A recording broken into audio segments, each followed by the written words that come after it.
తెలంగాణ నోయిడా అంతర్జాతీయ గుర్తింపు వచ్చేలా లగచర్లను అభివృద్ధి చేస్తాం.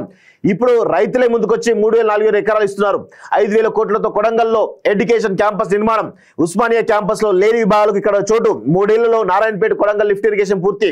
ఆర్థిక స్వాతంత్రానికి పెద్దపీట వేశాం. ఆడబిడ్డలు అండగా ఉండాలి. 3-4 రోజుల్లో పంచాయతీ ఎన్నికల నోటిఫికేషన్ వచ్చే ఛాన్స్. కొడంగల్ బహిరంగ సభలో ముఖ్యమంత్రి రేవంత్ రెడ్డి పిలుపు. గ్రీన్ ఫీల్డ్ కిచెన్ కు భూమి పూజ. 103 కోట్ల పనులకు శంకుస్థాపన అంటూ చూస్తా ఉన్నాం. సో ఇక్కడ ఒక విషయాలు మాట్లాడుకోవాలి. బీఆర్ఎస్ హయాంలో కేసీఆర్ ముఖ్యమంత్రిగా ఉన్నప్పుడు ఈరోజు కేసీఆర్ కాన్స్టిట్యున్సీ అవుతుందో గజ్వేల్కి 1,000 కోట్ల రూపాయల తెలంగాణ సొమ్మును అప్పరంగా అభివృద్ధి చేసుకున్నారు. ఆ తర్వాత హరీష్ రావు సిద్దిపేటను, ఆ తర్వాత కేటీఆర్ సిరిసిల్లను, ఇట్లా వీళ్ళు అభివృద్ధి చేసుకొని మనం చెప్పినాం ఈ 3 కాన్స్టిట్యున్సీలకైనా తెలంగాణ సొమ్మంతా కూడా ఈ 3 నియోజకవర్గాలు ఇస్తారా? అసలు తెలంగాణలో ఉన్నటువంటి అన్ని నియోజకవర్గాలు ఇవ్వరా? ఆదిలాబాద్లో చాలా నియోజకవర్గాలు వెనుకబడి ఉన్నాయి కదా, వెనుకబడినటువంటి ఆ యొక్క నియోజకవర్గాలకు నిధులు ఇవ్వరా అని ఆనాడు మనం చాలా స్పష్టంగా అడిగినాం. 2014 నుంచి 24 వరకు కూడా అదే అడిగినాం, ప్రజలు చైతన్యవంతం చేసినాం. ఇప్పుడు ఏం జరుగుతూ ఉంది? రేవంత్ రెడ్డి కొడంగల్ని కంప్లీట్గా పెద్ద ఎత్తున ఈ తెలంగాణ సొమ్ము తెలంగాణ ప్రజలు రక్త మాంసాలను కరిగించి ట్యాక్స్ల రూపంలో డబ్బులు కడితే వీళ్ళు పాలకులు అయ్యుండి వాళ్ళ సొంత నియోజకవర్గాలకు భారీ ఎత్తున నిధులు తీసుకుపోయి మీ మీద పీకినం పొడిచామని చెప్పేసుకునే ప్రయత్నం చేస్తూ ఉంటారు.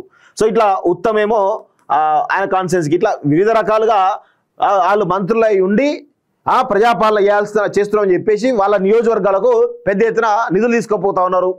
దీన్ని మరి అందరం కూడా ఖండించాలి కదా. మీరు కూడా అందుకే చెప్తాను, ప్రతిసారి కూడా కేసీఆర్ పాలనను ఎగ్జాక్ట్గా కొనసాగిస్తున్నట్టుగా రేవంత్ రెడ్డి కొనసాగిస్తే చాలా స్పష్టంగా అర్థమవుతుంది. కేసీఆర్ ఏవైతే సంస్కరణలు తీసుకొచ్చి ఏదో పాలసీలు తీసుకొచ్చినా చెప్తున్నాడో వాటిని కొంచెం మార్పులు చేసి రేవంత్ రెడ్డి కంటిన్యూ చేస్తున్నట్టు కనబడతా ఉంది. కేసీఆర్ అంత దోచుకుంటే అరే కేసీఆర్ 1,00,000 కోట్లు దోచుకున్నాడు కదా, నేను కనీసం 50,000 కోట్లను దోచుకోవాలి అని వీళ్ళు ప్రయత్నం చేస్తున్నట్టుగా కనబడతా ఉంది తప్ప ప్రజల కోణంలో కానీ, తెలంగాణ కోణంలో కానీ, తెలంగాణ అస్తిత్వ కోణంలో కానీ, తెలంగాణ ఆత్మగౌరవ కోణంలో కానీ ఈ ఏ కోణం కూడా కనబడతలేదు వీళ్ళ దగ్గర. తెలంగాణ సోయలేదు, కేసీఆర్ లాంటికే లేదు. ఇక వీళ్ళకేమొస్తుంది? కేసీఆరే తెలంగాణ అస్తిత్వాన్ని కంప్లీట్గా మంట కలిపే ప్రయత్నం చేసిండు గత 10 ఏళ్లలో. ఇక దానికి రేవంత్ రెడ్డి మీద ఏమైనా ఆశలు ఉంటాయా? ఏమైనా బయటికి ఏమో చెప్పుకోవడానికేమో అందశ్రీ అదేవిధంగా ఇటు గద్దర్ అనుకుంటా వాళ్ళ సెంటిమెంట్ తీసుకొచ్చే ప్రయత్నం చేస్తుంది తప్ప నిజమైనటువంటి అస్తిత్వాన్ని తీసుకొచ్చే ప్రయత్నం చేయలేదు. కేవలం ఇద్దరు ముగ్గురి వాళ్ళ చావులను బూచిగా చూపించేసి ఈ సమాజంలో ఇక అసలైన తెలంగాణ వాది నేనే చెప్పుకునేటువంటి ఒక ప్రయత్నం రేవంత్ రెడ్డి చేస్తున్నప్పటికీ కూడా దాని వెనకాల ఉన్నటువంటి కుట్ర కోణాన్ని మనం అందరం కూడా గమనించాల్సిన అవసరం అయితే ఉంటుంది. ఇది అందరూ చాలా జాగ్రత్తగా గమనించాలి. కేసీఆర్ పెద్దన్న, రేవంత్ రెడ్డి చిన్నన్న, వీళ్ళిద్దరు కలిసి తెలంగాణను సర్వం దోచుకునే ప్రయత్నం చేశారు. కేసీఆర్ 10 ఏళ్ళు 1,00,000 కోట్ల రూపాయలు 1,00,000 ఎకరాల భూములు దోచుకుంటే దాన్ని కొనసాగింపుగా రేవంత్ రెడ్డి కూడా అదే కోణంలో కేసీఆర్కు ఎక్కడ కూడా తగ్గకుండా, ఆయన దోపిడికి ఏ విధంగా కూడా తగ్గకుండా సేమ్ పరిపాలిస్తున్నట్టుగా కనబడతా ఉంది. ఇక ఈ మిగిలిన బొక్కలన్నీ మింగే ప్రయత్నం చేస్తున్నారు. సో ఇక మిగిలిన ఏమీ ఉండదు. రాబోయే తెలంగాణ కంప్లీట్గా అప్పుల పాలైపోతుంది. కేసీఆర్ 8 లక్షల కోట్లు తీసుకొచ్చిండు అప్పులు. ఏం చేసిండంటే ఏమీ లేదు, 0. ఇక దాన్ని మినహాయింపుగా ఇప్పుడు మళ్ళా సంవత్సరానికి 50,000 కోట్లు 1,00,000 కోట్లు తీసుకొచ్చే ప్రయత్నం ఎవరు? ఈ మహానుభావుడు రేవంత్ రెడ్డి చేస్తా ఉన్నాడు. ఏమన్నది మొత్తం తెలంగాణ కంప్లీట్గా అప్పుల పాలు చేసి అమ్మేసేటువంటి ప్రయత్నం జరుగుతూ ఉంది. తెలంగాణ ఫర్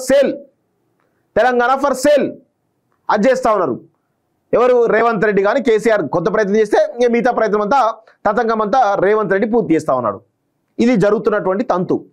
పాలకులు ఎప్పుడైనా కానీ ప్రజల కోణంలో ఆలోచించాలి. ఇష్టారీతిన పనికి మాలినటువంటి పథకాలు తీసుకొచ్చేసి, ఎవరికి ఉపయోగపడే పథకాలు తీసుకొచ్చేసి వాటిల్లో కొన్ని వర్గాలకే ప్రయోజనం పొందే విధంగా చేయడం ద్వారా మీరేదో ఘనత సాధించిన అనుకుంటున్నారేమో. అవన్నీ కూడా ఉత్తముచ్చట్లు. సో ఇది జరుగుతున్నటువంటి విషయం మిత్రులారా. దీన్ని చాలా జాగ్రత్తగా రాబోయే ప్రమాదాన్ని తెలంగాణ పసిగట్టకపోతే తెలంగాణ మరింత ప్రమాదంలో పడేటువంటి అవకాశం అయితే చాలా స్పష్టంగా కనబడతా ఉంది.